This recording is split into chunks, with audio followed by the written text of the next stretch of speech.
Could the silencing of a single voice echo louder than 1,000 shouts for change? The tragic demise of Alexei Navalny, Russia's most formidable critic of President Putin, poses a seismic question. What does this mean for the spirit of dissent in Russia? Navalny's battle against corruption and authoritarian rule, enduring through prison sentences and attempts on his life, has been a beacon for change. Now, with his voice extinguished, we delve into the implications for Russia's opposition and the future of democracy in the country. Don't miss any part of this critical discussion. Subscribe to our channel now for more insights.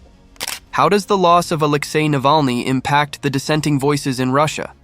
On February 16th, the Russian government confirmed the death of Alexei Navalny, a prominent critic of Putin and a figurehead of opposition who was in the midst of a 19-year sentence. At the age of 47, Navalny's relentless opposition to Putin's corrupt and authoritarian leadership came with significant personal risk, including multiple arrests and attempts on his life. Notably, in 2020, he miraculously survived a poisoning by Novichok, which necessitated medical treatment in Germany. Despite the risks, Navalny made the bold decision to return to Moscow after his recovery, fully aware that he would be detained under false charges of fraud. From behind bars, Navalny continued to denounce the government's actions, leveraging social media and the efforts of his anti-corruption foundation to disseminate his message. He was a staunch critic of Russia's military actions in Ukraine, consistently calling on the Russian populace to stand against the corrupt establishment. 4 years prior to his death, Alexei Navalny shared a powerful message with a documentary filmmaker regarding the potential consequences of his opposition to President Vladimir Putin. He emphasized resilience, saying, "You must not surrender. If my life is taken, it signifies our collective strength, which we must harness." What does the opposition do now?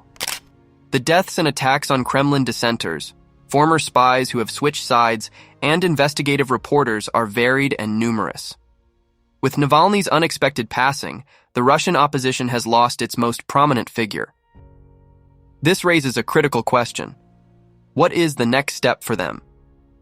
The landscape of opposition in Russia is grim, with most either deceased, living in exile overseas, or incarcerated domestically. The remaining factions and influential political personalities hold divergent views on Russia's future direction and leadership. Remarkably, the upcoming election for Putin's sixth term lacks even a nominal anti or contender to offer the semblance of competition. The end of dissent? Yulia Navalnaya, Alexei Navalny's widow, has pledged to carry on with his mission, but there's widespread speculation about whether his removal signifies the end of political resistance in Russia. Mikhail Khodorkovsky, once a powerful businessman who faced a decade-long imprisonment in Russia on charges believed to be punitive for opposing Putin's leadership, highlighted Navalny's exceptional ability to inspire and rally people for change. Losing someone as influential and dynamic as Alexei Navalny is a tremendous setback for the opposition, he expressed to the Associated Press following Navalny's death. Graham Robertson, a political science professor at the University of North Carolina at Chapel Hill and an author on Putin's Russia, pointed out a significant challenge for the Russian opposition: its struggle to extend its appeal beyond narrow liberal groups to the wider population. This limitation has been a major stumbling block in building a broad-based movement for change. Living in London, Mikhail Khodorkovsky is among a group of Russian opposition leaders working to create a coalition that includes global grassroots anti-war organizations and Russian dissenters in exile. This coalition features notable figures like Garry Kasparov, a chess grandmaster, Mikhail Kasyanov, a former prime minister of Russia, and Vladimir Kara-Murza, who is currently serving a 25-year sentence in Russia for treason due to his condemnation of Russia's military actions in Ukraine. However, reflecting the divided nature of the opposition, Alexei Navalny's team and the anti-corruption foundation he established are not involved in this coalition. Khodorkovsky highlighted this division in an interview before Navalny's death, expressing a wish for unity beyond public appearances, particularly referencing a debate in January on Dozhd, an independent Russian TV channel.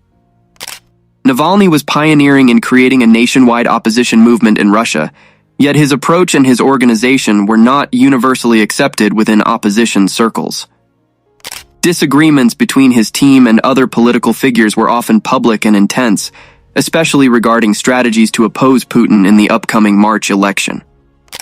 Putin consolidates power. As the Russian government tightens its control, it intensifies efforts to suppress dissent, incarcerate those who criticize the conflict in Ukraine, and mute independent media outlets.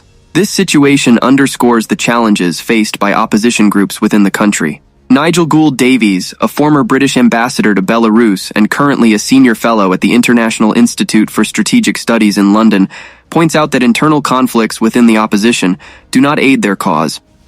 However, he raises a critical point regarding the potential impact of a unified opposition. Given the extensive tools of coercion, repression, and intimidation at the disposal of the Russian state, he questions whether unity among opposition groups would significantly alter the political landscape in Russia, at least in the near term. 3 decades of Putin. As Putin aims for another term, potentially extending his leadership to nearly 3 decades, Russia's opposition, primarily based abroad, faces the daunting task of challenging his authority. The challenge involves penetrating the state's propaganda to connect with the Russian populace and present an alternative vision for the country's future. This objective proves to be a formidable endeavor, as even Alexei Navalny found upon his return to Moscow in February 2021 after recovering from a nerve agent attack he attributed to the Kremlin. Navalny's arrest upon arrival did not deter his team from exposing corruption through social media investigations, garnering millions of views and sparking anti-corruption protests throughout Russia. However, the government's harsh response, including mass detentions, forced a reconsideration of tactics. Despite the success of their investigative reporting, Navalny's team eventually paused the protests, opting for a different approach to their activism. Despite Navalny's acute awareness of the issues at hand and his team's efforts to expose corruption broadly, the push for anti-corruption has not led to political transformation within Russia. Robertson observes that while many Russians are aware of the poor governance and rampant corruption among the elite, there's a pervasive sense of inevitability about these conditions.